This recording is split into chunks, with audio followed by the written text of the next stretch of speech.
Thank you very much, and good evening, members and officers, and welcome to this meeting of the Overview and Scrutiny Commission.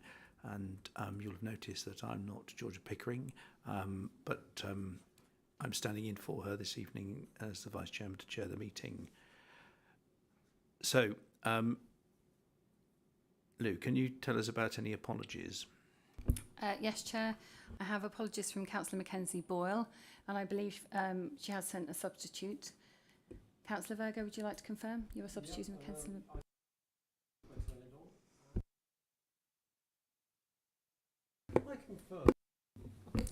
Thank you. I think we heard that. And I have apologies from. I can't remember. Sorry. That's the only apology I have. Yes, I think we've got Councillor Watts and Councillor Barnard online. Councillor Barnard here. Apologies, I couldn't join in person, but unfortunately, traffic let me down. But I'm joining remotely. Thank you, Rob. Councillor Watts, could you confirm you're in attendance? Yes, I am. Thank you. Yes, please can we accept Councillor Pickering's apologies as well, Chair? Noted. Okay. Agenda item 2, minutes of the previous meeting. Does anybody have any questions or comments on the draft minutes? No, it's just a correction. I'm down as present. I was in Romania at the time. I had sent my apologies there. Sorry, Councillor Penfold. I will amend. Any other matters of accuracy? If not, are you happy for them to be accepted as a true record? Is that agreed? Yeah. Thank you. We'll get those minutes signed. There was one item about the minutes which related to the letter to the Secretary of State. Lou, do you want to talk about that? Yes, Chair. So there was an open letter requested at the last Overview and Scrutiny Commission in May, just to confirm that that has now been signed by the Chair and sent.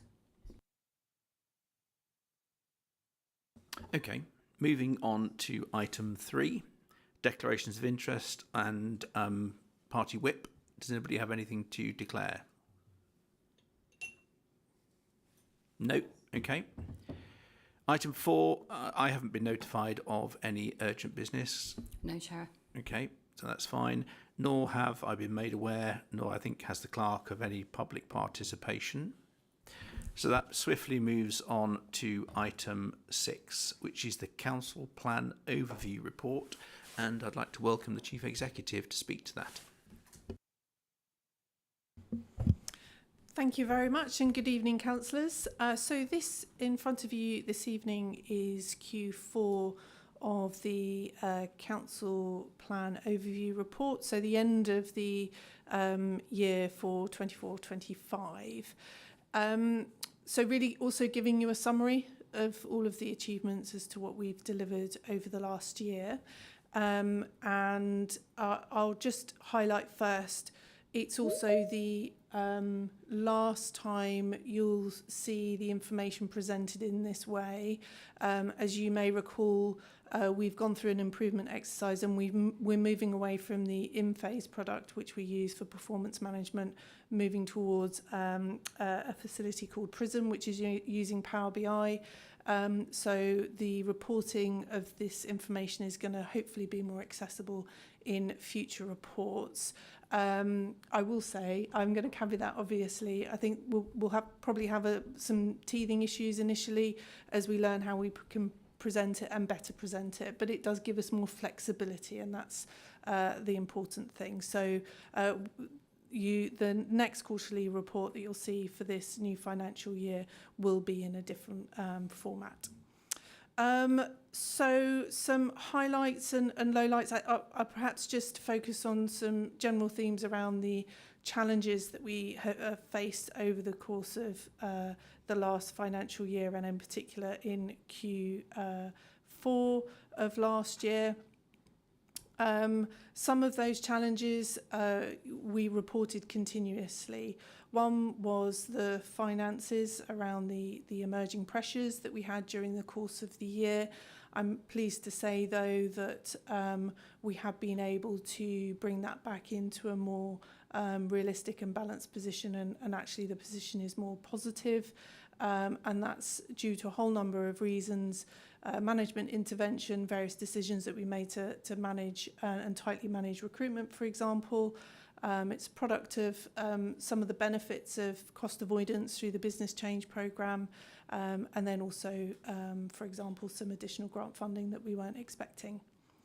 Other issues that we continue to face throughout the year, and in particular in Q4, was around building control and resourcing around building control. That is a national challenge, and during Q4 we did have the inspectors in looking at the service. We haven't had the results of that yet, but we would obviously look to make sure that we build on any recommendations from that inspection.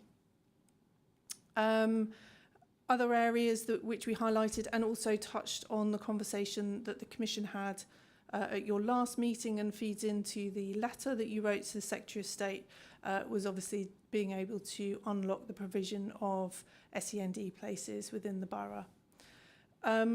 Whilst I've deliberately focused on some of the challenges that we had, because there's also been a huge amount of good stuff that we've been able to deliver, and I won't focus on all of the elements, but there have been, so I'll just pull up my summary.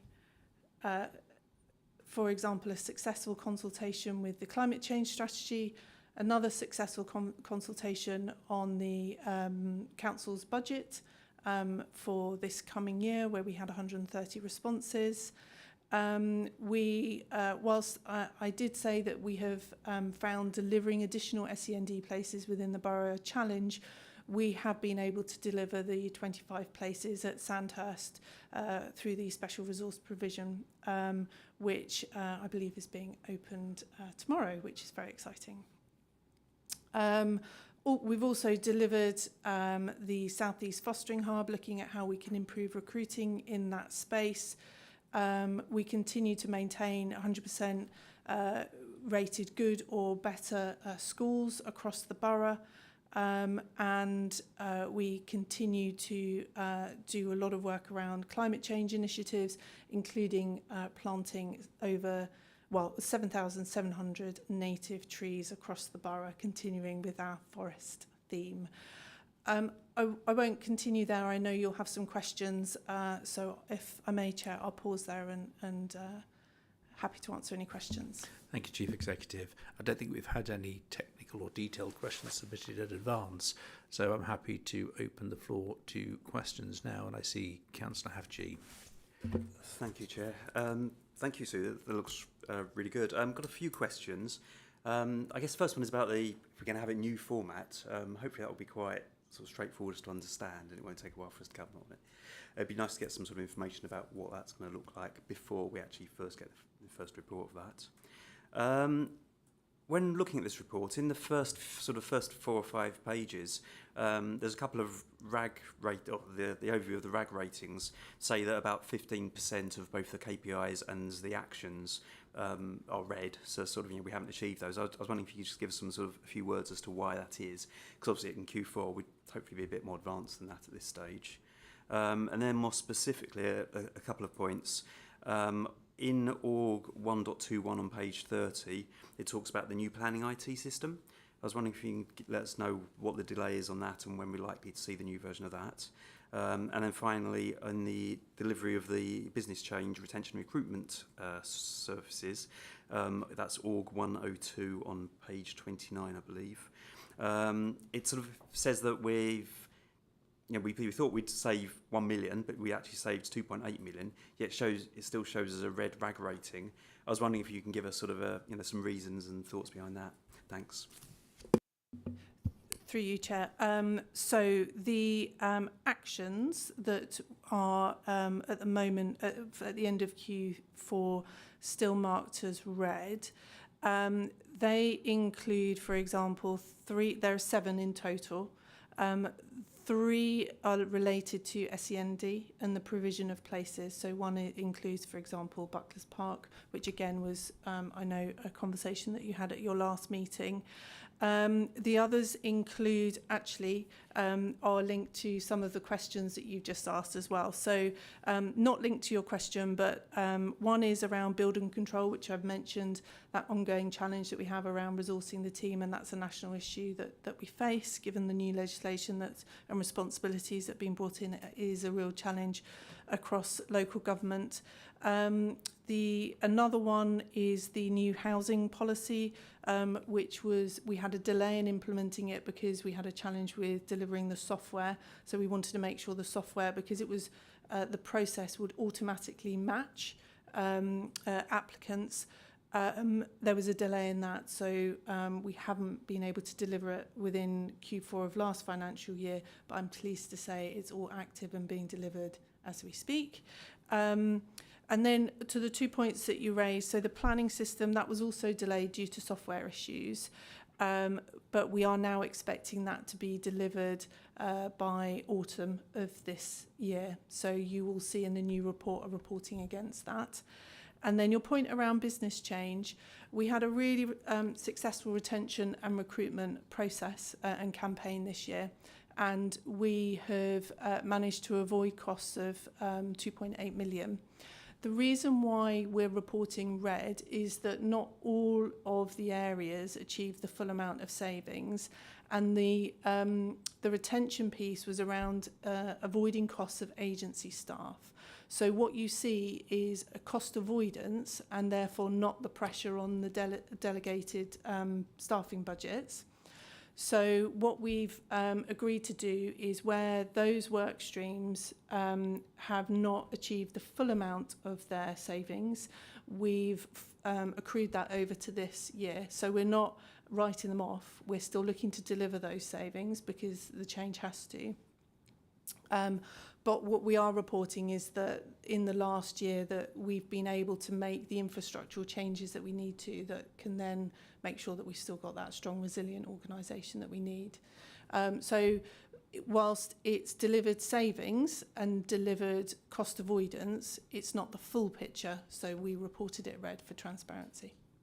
Brilliant, thanks. Councillor Virgo.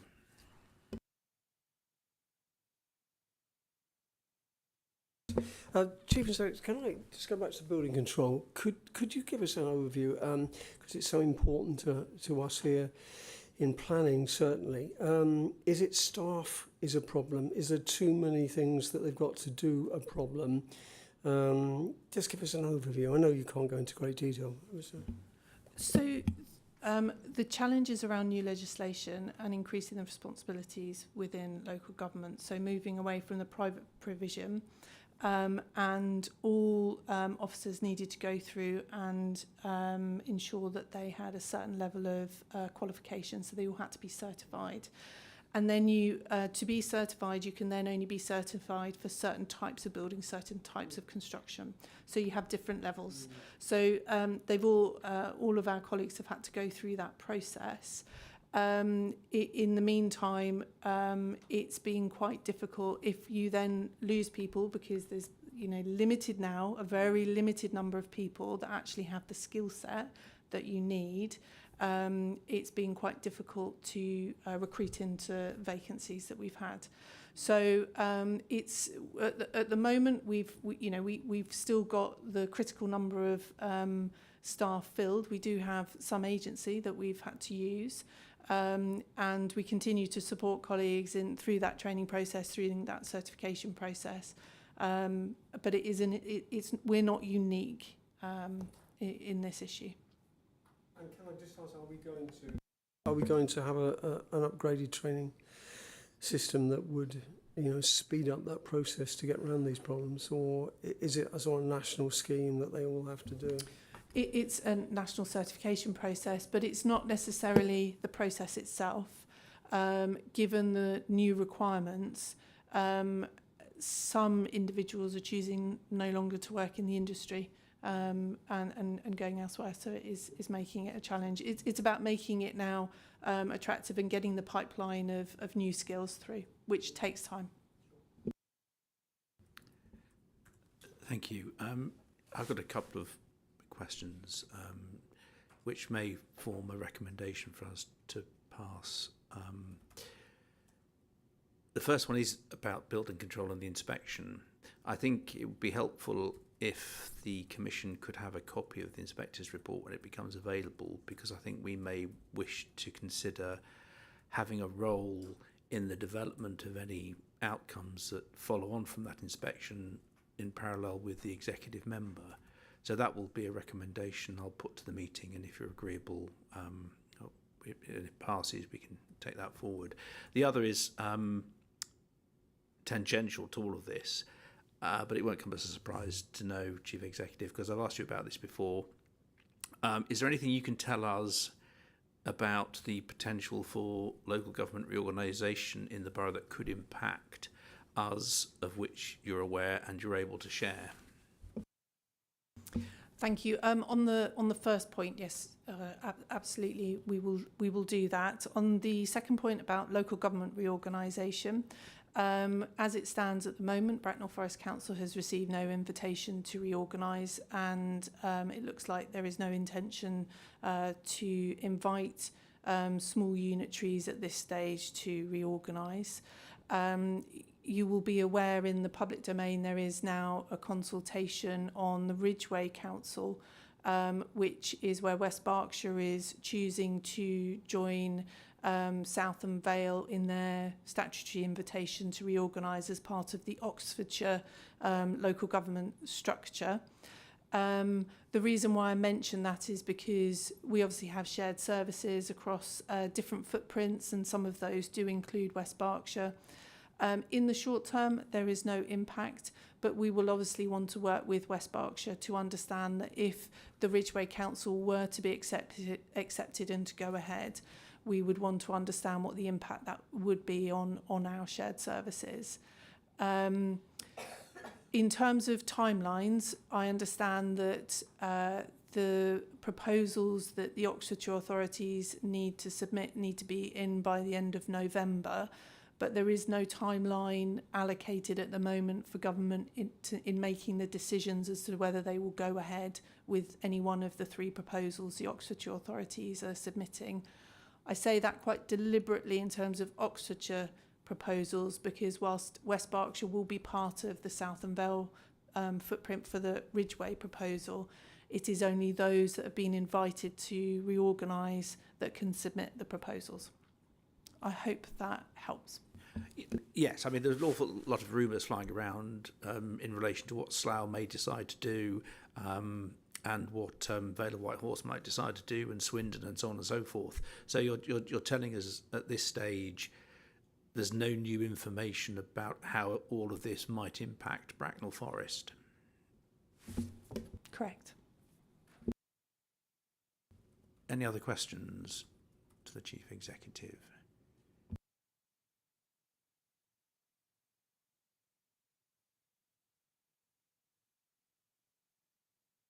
That might help. That's better. Pressing the wrong part.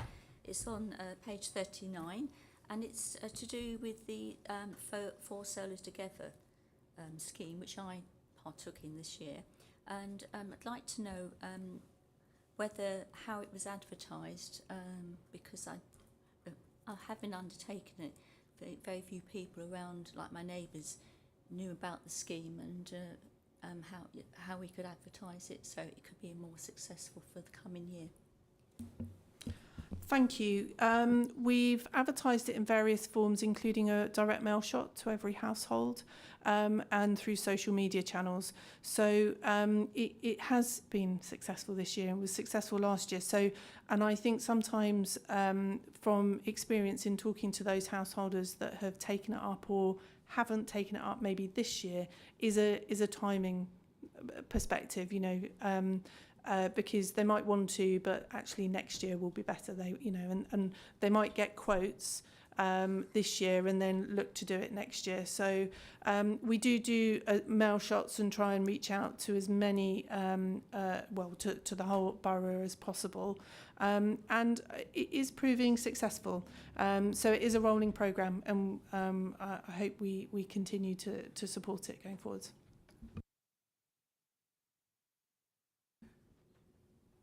Any other questions? Okay, I have made a recommendation about the building control inspection. Is that agreed by the Commission? Say it again. Yeah, sure. I'm proposing that the report of the inspectors comes to this Commission to allow us to make an informed decision about whether we want to engage with the executive member in coming up with any solutions to any concerns that that report may throw up. Is that agreeable? Okay, thank you very much. That's agreed to our recommendation. Okay, I think unless there's anything else, I think that concludes agenda item number 6. And I'd like to thank the Chief Executive for attending this evening. I'd also like to welcome Hannah Rosa, I think, who's our parent governor, who's joined the meeting remotely. Are you able to confirm you're in attendance, Hannah? Yes, I confirm. Thank you very much and welcome to this evening. Okay, now, those of you who are coming this evening to in anticipation of item number 7 will note that the executive member isn't here and isn't able to attend this evening. So that item is going to be deferred until the next meeting when Councillor Pennell will talk to her portfolio. So then we will move swiftly on to item 8, which is the SEND Engagement and Communications review scope. And I think that Councillor Watts is going to talk to that. Councillor Watts, over to you. Thank you, Councillor. I hope you've all been able to read the Special Education Needs and Disability Engagement and Communications Review Scope that was published with the agenda. It came up with our SEND review last month, which the panel reported back on the main meeting. Our intention is to engage with residents, especially children and young people with SEND and their parents and carers. We want to hear from as many people as possible using SEND services. Does anybody have any comments on the scope?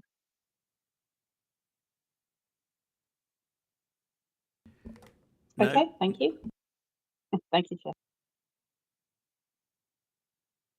Okay, so does anybody wish to talk to this item? Councillor McLean, it's Councillor Barnard here. So I'm very supportive of this strategy, and I think Councillor Watts has set out the aim is to engage with as wide a group as possible.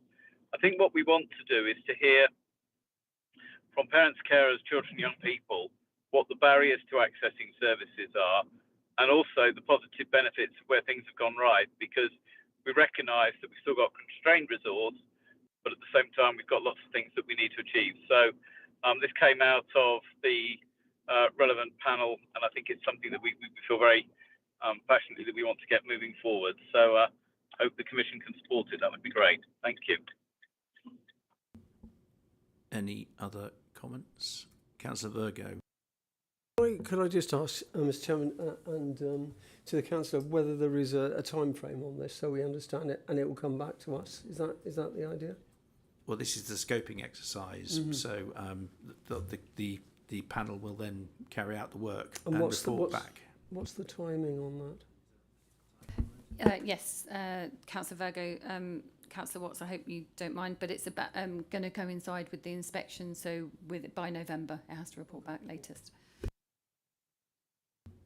Okay, in the absence of anything else, Councillor Watts, are you proposing the adoption of the scope? I would, but as I'm not in the room, I'm guessing I can't. But we have put a lot of work into this. And I wanted to make sure you wanted to propose it. So if you are... I do want to propose it, yeah. Well, then I will, in your absence, I will propose it, and I will ask for a seconder in the room. Thank you. Adrian Hafji, happy second. Okay, Councillor Hafji. Okay. Good. Okay. We'll then vote on that. All those in favour of adopting the scope? That's unanimous. Thank you very much. Okay. Thank you, we're moving now very swiftly on to item 9, which is the work programme updates. Presumably, Councillor Watts, you don't have anything to add other than what you've just talked to about SEND. Is that right? No, nothing to update. Okay. Then I'll go to Councillor Eggleston. And in her absence, do we have anything to report? If not, we'll carry it forward to the next meeting. Nothing to report. Thank you. And then we've got Councillor Eberle. I defer to my Vice Chair. So we've got a first draft of the scope looking at social housing provision and the policies that sit around it. We've got a meeting with Brian, what's Brian's surname? Brian Daly, Head of Housing. On Monday afternoon to refine the scope, and then we'll come back shortly after that with a definitive document. Okay, thank you very much for those updates. That concludes the business of this meeting, in record time perhaps. I think the only item I've got to say before we conclude the meeting is that it will be Anne Moore's last commission meeting this evening. So I'd like to express on your behalf our appreciation of her work in supporting the work of the commission over a number of years. I won't say how many, but thank you, Anne, very much. And we wish you well for the future. Hear, hear. And I declare the meeting closed. Thank you very much.